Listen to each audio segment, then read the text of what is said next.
Hi, this is János, it is Revered Audio, and I'm showing you a driver today, and I'm showing it because Gabriel was asking what are my ideas about using this driver, this Beyma driver, in a back-loaded horn cabinet.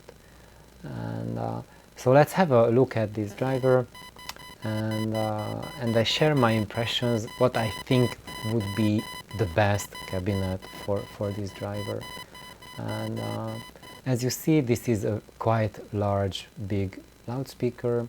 It's a 15-inch driver, and it's a coaxial driver with this nice big woofer and a small compression driver in the middle for the high frequencies. And when we look at it, we don't see anything because my face is blocking out all the parameters. So let me just move myself, and now you see that the parameters. So basically the low frequency unit is an 8 ohm driver, high frequency unit is a 16 ohm driver, and I think we are not seeing anything here. Are we seeing it? Oh, okay. So now I see that we are not seeing the numbers. So let me do a little bit of an adjustment. Here we are. Okay, let's try again. So see here it says 8 ohm, 16 ohm, and what else? It's rated for a lot of power, like peak power handling, 800 watts for the big unit, 180 watts for the compression driver, and actually how you should interpret these numbers. These are not absolute values.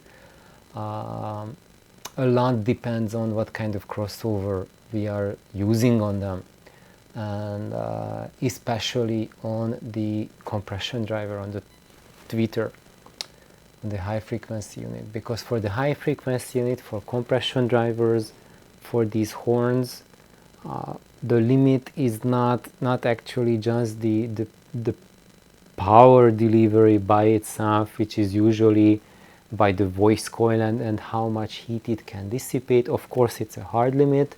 You never want to go anywhere close to here or exceed this number, because this is like a physical hard limit. This is more like a normal value here. It's like power capacity, which is like half of what we see here.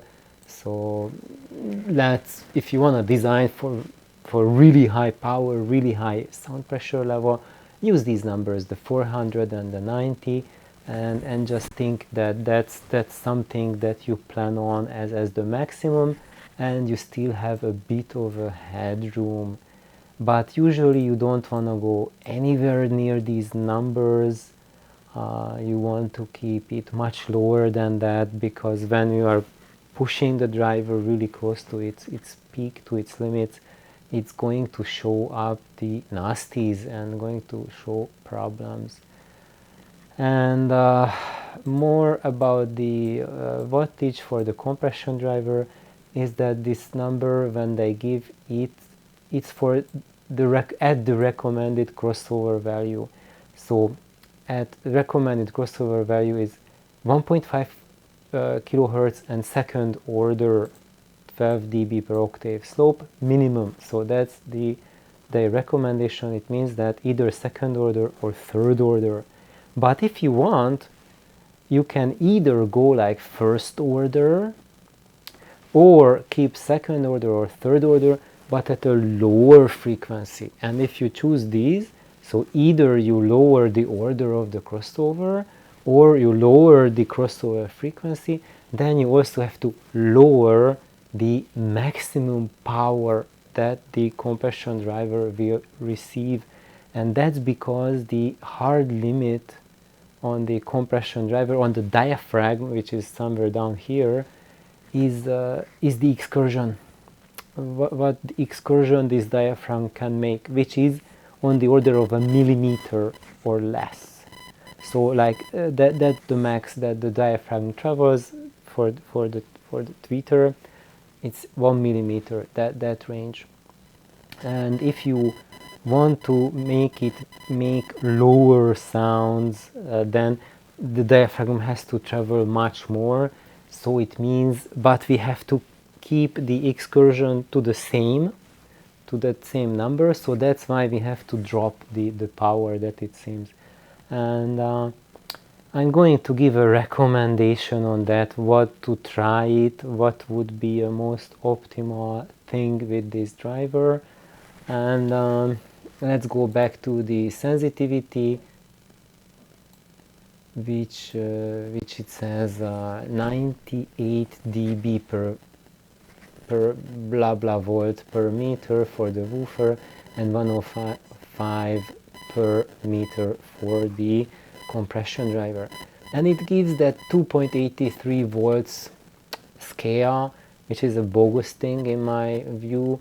But when I look at the data sheet, then it gives these exact same numbers with watt per meter specification, and they are not exactly the same, and you have to factor in the impedance for that. It doesn't really provide it precisely, but it should not be exactly the same, but the company gives you the same. One is true, so either it's this number for this 2.83 volt per meter scale, or watt per meter square scale. So anyway, what we can take is that it's something like 98 to 97 dB per watt meter, and this is like 105 to 106 dB per watt meter. That's the sensitivity of these drivers. And as you see that this is typical, so the coax driver is a lot more sensitive than the woofer, and we have to account for it with the crossover. So you have to knock off a few dBs from the high frequencies to get them level. And usually this 1.5 kilohertz, that's a typical recommended frequency range if you want to get the highest sound pressure level from the coax 15-inch drivers, and it's been used for ages. So for example, like the Altec 604 series drivers, they use 1.6 kilohertz. It's roughly the same, and in those applications as well, it's rated to go from down to 40 hertz. So here we have something similar. So you could say that this is kind of like a modern version of the Altec 604 series drivers, and there's a lot of similarities in how they look, how they work, and also in their application as well. One difference is that this can take a hell lot of more power than the Altec. So in that regards, you can play this way louder than you could play the Altec 604 series drivers if you want to.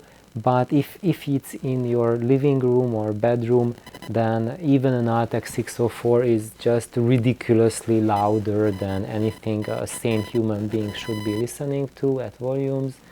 I'm not sure if one needs this much headroom at all.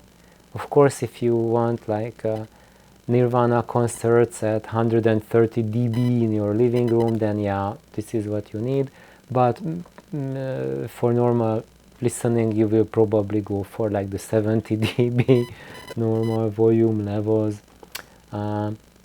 However, here this is really nice. The blue is the woofer's output, and the black is the compression driver, and also the impedance, blue for the woofer, and then for the coax we have the high frequencies. This is the impedance curve on the bottom, and as you see, basically the woofer's impedance range around 1 kilohertz starts to rise up, and then whoop, at 10 kilohertz it rises up quite a lot, and that's where you see where its output starts dropping. So as its output drops, then the impedance starts to go up as well. So that's these two are indications that you don't want to operate the woofer in this region.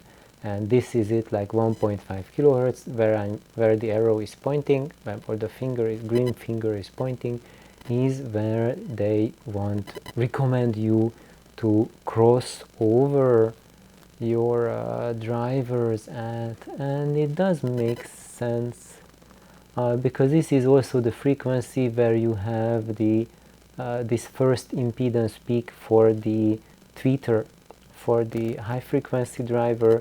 So if you are dropping it off here, then you are kind of like cutting down on this self-resonant frequency here. So that would be probably a good idea to try to cross them over at 1.5 kilohertz. And when you do that, the way they will level out, and it recommends second order both on the high frequency and on the low frequency units as well, they will level out in a way that it will be practically useful down to 40 hertz.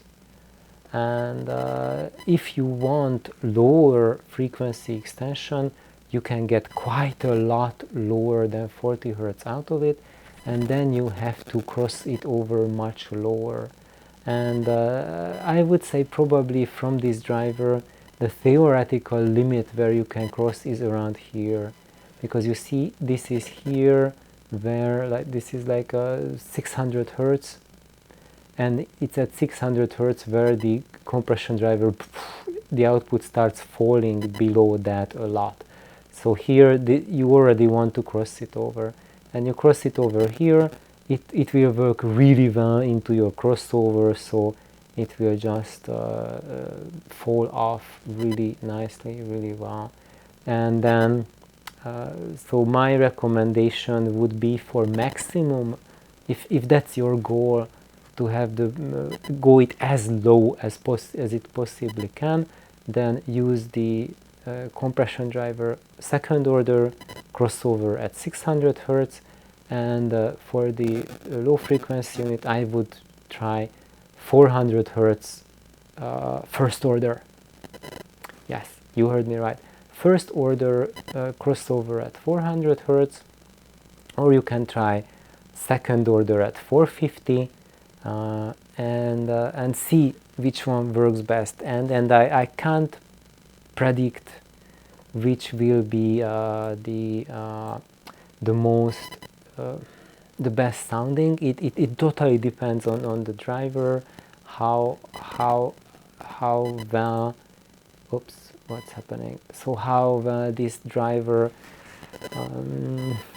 how these two units work together, and it's really something that I would say when you build your cabinet, after that in your room, then figure out what's your best crossover in your room, and also matching your amplifier. What is it that your amplifier likes? So because like if you put on a different amp on either of the drivers, it's going to have a different effect on these curves. So you see there are these squigglinesses on the output, like one here around like 1.5 kilohertz for the high frequency driver, and also it gets pretty choppy between like 1 kilohertz and 3 kilohertz for the woofer as well. So actually for the woofer I would rather avoid this region. Like I would not use the woofer at more than 1 kilohertz, because if you push it beyond 1 kilohertz, then before it starts falling off, it will have a sudden peak going up. So I would not design it to cross the woofer over at more than 1 kilohertz.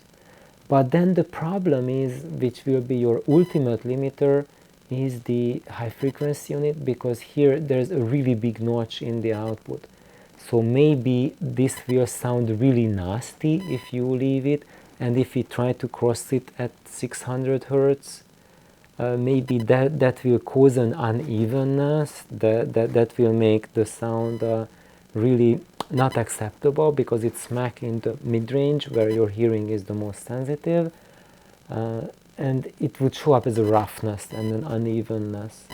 And I would say just in the beginning, try it, play around with the crossover, and if it doesn't work, then cross it over at 1.5 kilohertz or even more, or like 1.8 kilohertz, and just to get rid of this this valley and this nastiness here, if it really presents a problem. And yeah, so I think there's a lot that you can play around with the crossover. And of course there's one more thing, is that the high frequency unit will be much more sensitive than the woofer. And if you cross the woofer at 400 Hertz, then you have to cut from the tweeter, from the compression driver, 2 dB more compared to what this figure here, where is it? Where are we? Here. The sensitivity. So it says 98 versus 105, and that's when we are crossing it at 1.5 kilohertz. Now if we cross it at 400 hertz for the woofer and 600 for the tweeter, then these numbers would look like 96 versus 105. Looks like we are sacrificing efficiency or sensitivity. We are not. What we are sacrificing is this hump here. Oh, you don't see from my face here. This hump here, and that's what adds that 2 dB. So if we get rid of that, we go here, that would represent 2 dB or even more. Maybe like 95 dB, but I would say it's well worth it because you are going to get a lot in the bass department. A lot more apparent amount of bass and frequency extension. But whether you will be able to benefit from that, it really depends on how well the crossover behaves, where you can cross it. And the only way to try it is just to try it yourselves. And what I can tell of the Beymas is that people in general have a very hard time finding a smooth mixing of the Beyma drivers, like different units. This company really optimizes their products for peak sound pressure, to have like insane amounts of volume and to play 24/7, like really like intense PA applications, but not necessarily for the smoothness of playing. You might get very lucky and this might be something more smoother than usual. What I would say here that is going for it is that it just has like immense headroom, and for your application in a room you won't be pushing it near the limit, so you won't be getting those nasties that you would get at concerts or when we are pushing it to its peak. So you have a better chance of making it work for a high fidelity, or I would say like a musical fidelity application. And also for the crossover, when you are designing it, you either, if you go like electronic crossover, then it's really easy because you can level the two however you want. But if you choose like the passive crossover, then if you have like a 9 dB difference between the two, so you cut the tweeter, I mean the compression driver, 9 dB extra, then the two will be level, and you can have like an adjustment to have a couple different settings, like a 6 dB cut, 9 dB cut, 12 dB cut, 16 dB cut, and then by switching between them you can adapt to different program material. And I found this extremely helpful, especially if you are crossing it over around that 400 Hz, 600 Hz. It is just the most amazing thing you can do, because there's a bunch of like the 80s recordings. If you put that to the 16 dB cut, then they will be like super enjoyable and not that really thin castrated sound that a lot of the 80s music have, because they were designed so that you can really crank up the EQ and then you will have bass. Or if you are listening to something that doesn't have enough, or you want a little bit more highs because it sounds a little bit dull, then you can put it to that 6 dB cut only, and then you have a 3 dB boost. Or if you want more, you can boost it up to the full 9 dB, so you can even have like a 0 dB cut. So it has a lot of playing room to level the compression driver, and that's what I recommend, just to give yourself the choice to have like different levels for that. And as far as your the most important bit of your question, backloaded horn, I would not suggest a backloaded horn, because as you said, that if you have the mouth of the horn firing where this driver is firing, it's going to mess up a lot in your imaging and take away a lot from the impact and of the sound, because of the time misalignment between the driver's output and the horns, front horns output. What I would recommend is like a bass reflex cabinet, a really big one. Of course, if it's a horn, that will be a really big one too. So one won't be bigger or smaller than the other, just different mode of operation. And it's either I would recommend like a mass-loaded transmission line, or something like what I'm using for my voice-over Lancelot is like a folded pipe, folded transmission line with basically a mass loading or a port facing the bottom, or you can face up the ceiling, and the way you want to choose is that depends on your home.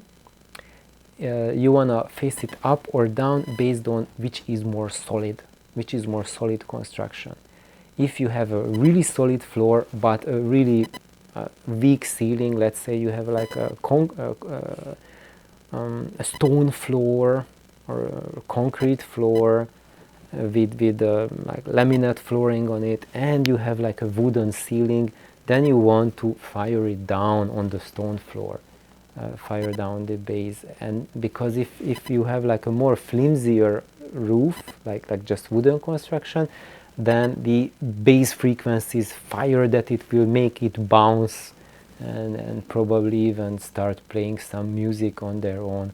And if you have like neighbors on top of you, then do not fire it up, because whatever you play, the bass that we'll hear will be louder than what you are playing. So even if you crank down the volume for late night listening and you think you are not bothering your neighbors, but they will knock on your door that their floor is shaking, and while your volume here is just, you can barely hear the bass. Oh, it is nice and quiet. No, their bed is bouncing already, and that's not from the night fun. It's just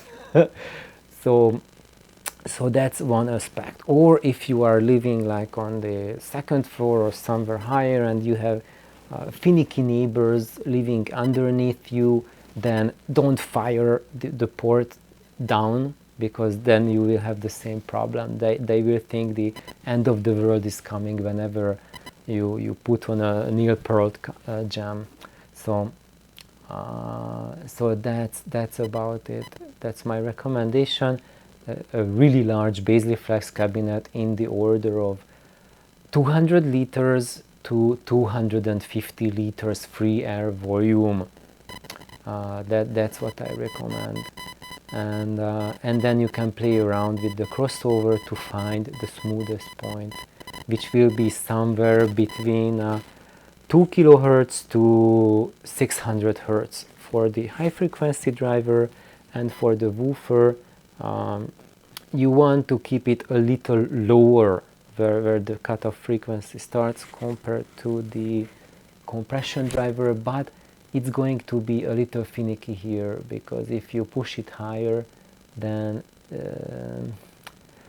it's going to give you a peak, so it might be a little bit more worrisome. So if possible, I would recommend to cross over the woofer at 1 kilohertz or less, and for the compression driver, this is looks like it's a problem region. And but also, if you wanna mate it here, maybe you can do like a first second order. Let's try second order 1 kilohertz for the woofer, and second order 1.5 kilohertz for the compression driver. Start there, and then level to your taste and have the ability to find. And so that's my recommendation. Have fun with it. I'm really curious how it turns out, and good luck with the project, and thank you for asking this question. And for those of you who are listening to me, Gabriel asked this question on Buy Me a Coffee. On every video of mine I have these Buy Me a Coffee links where you can support me, and Gabriel has generously supported me, and I'm rewarding him with this video on the build with this pretty interesting driver, and it does have a lot of promise, and I'm really curious how it turns out. And as I said, I rather not recommend a backloaded horn for this cabinet.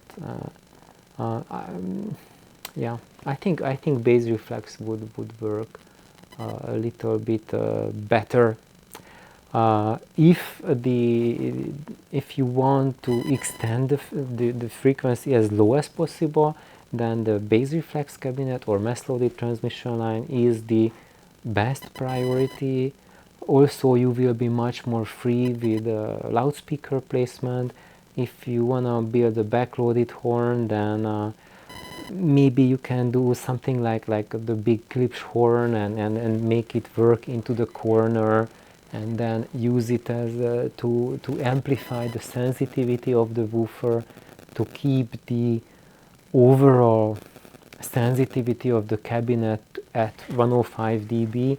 That's possible when you use the corner loading, but in that case you will be still kind of limited with the low end.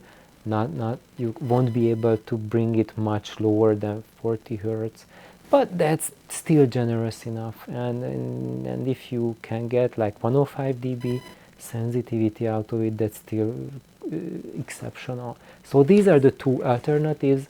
So if you want to horn load the woofer, then you can try that Klipsch horn type of way, and then you will have a super high sensitivity,